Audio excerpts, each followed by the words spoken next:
Payg'ambarimiz sollallohu alayhi vasallam Imom Ahmaddan keltirilgan hadisda marhamat qiladilar. Izmanu li sittan min anfusikum azmanu lakumul janna. 6 ta narsani kafilligini beringlar menga, men sizlarga jannatni kafilligini beraman. Usduqu idza hadastum. Gapirsanglar rost gapiringlar. Va aufu idza wa'adtum. Va'da bersanglar bajaringlar. Va addu idza tumintum. Sizlarga bir omonat qo'yilsa, omonatni ado qilinglar.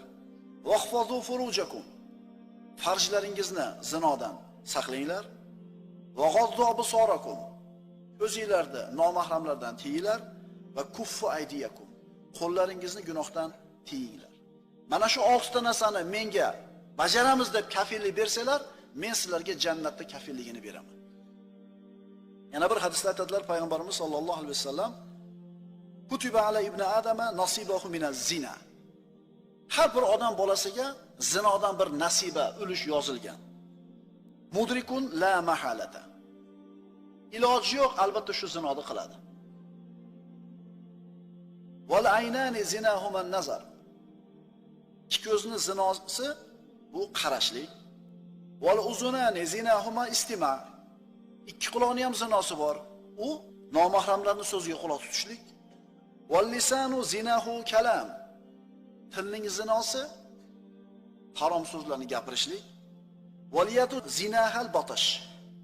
Qo'lning zinosi ushlashlik. Harom bo'lgan narsani ushlashlik. Var rijlu zinahal xuto. Oyoqning ham zinosi bor. Ana shu harom tomonga qarab yurishlik. Val qalbu yahyu va yatamanna. Qalb ana shu narsalarni o'ylaydi, ana shu narsalarni xohlaydi. Va yusaddiqu zalikal farju va yukazzibuhu. Endi yuqoridagi zinolarda hammasini bor qiladigan ham, yo'q qiladigan ham nima bo'ldi? Farj bo'ldi. Hayol ketadi, ko'z qaraydi, quloq eshitadi, til gapirib qo'yadi, ammo farj fe'lan shu zinoda borib qilmasangiz, bularni hammasini bekorga chiqarib yuboradi. Endi mana shu qo'lni, tilni, qalbni, oyoqni zinolari bor ekan. Kishi mana shu zinoni qilar ekan, unga albatta oxiratda agar tavba qilmay o'tib ketsa, oxiratda jazo beriladi. Lekin dunyoda ham mana shu qilgan gunohlarining asoratini ko'radi. Ko'zini nuri ketadi. Qalbidan xotirjamlik ketadi. Hayol parishon bo'ladigan bo'lib qoladi. Oilada xotirjamlik, sakinat bo'lmaydi. Birodarlar, aytdik-ku, kim Alloh man qilgan gunohlardan tiyilmasa, mana shu qilayotgan gunohlarini oilasida ta'sirini ko'radi. Farzandlaridan qaytib qoladi, birodarlar. To'satdan tushib qoladi ba'zida endi nazar. Payg'ambarimizdan so'rashganlarida Rasululloh aytdilar, isrif bosar ekan. Ko'zingni olib qochdi. Bir marta tushib qoldi, ko'zni olib qochdi, unga gunohkor bo'lmaymiz. Ammo ikkinchi marta takror qaraydigan bo'lsak, bunga endi gunoh yoziladi.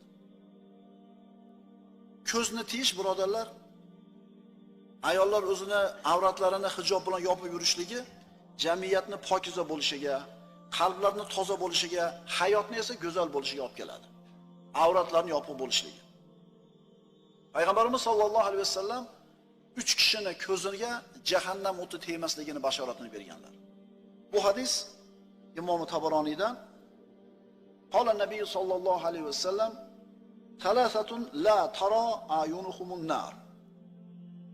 3 kishini ko'zi jahannamni ko'rmaydi. Aynun harasat fi sabilillah. Allohning yo'lida qo'riqchilik qilgan, uxlamasdan soqchilik qilgan kishining ko'ziga. Va aynun bakat min xoshiyatillah. Allohdan qo'rqib, ko'z yosh to'kib yig'lagan ko'zga. Va aynun kaffat an maharimillah. Alloh harom qilgan narsalardan o'zini tiygan kishining ko'ziga jahannam o'ti deydi.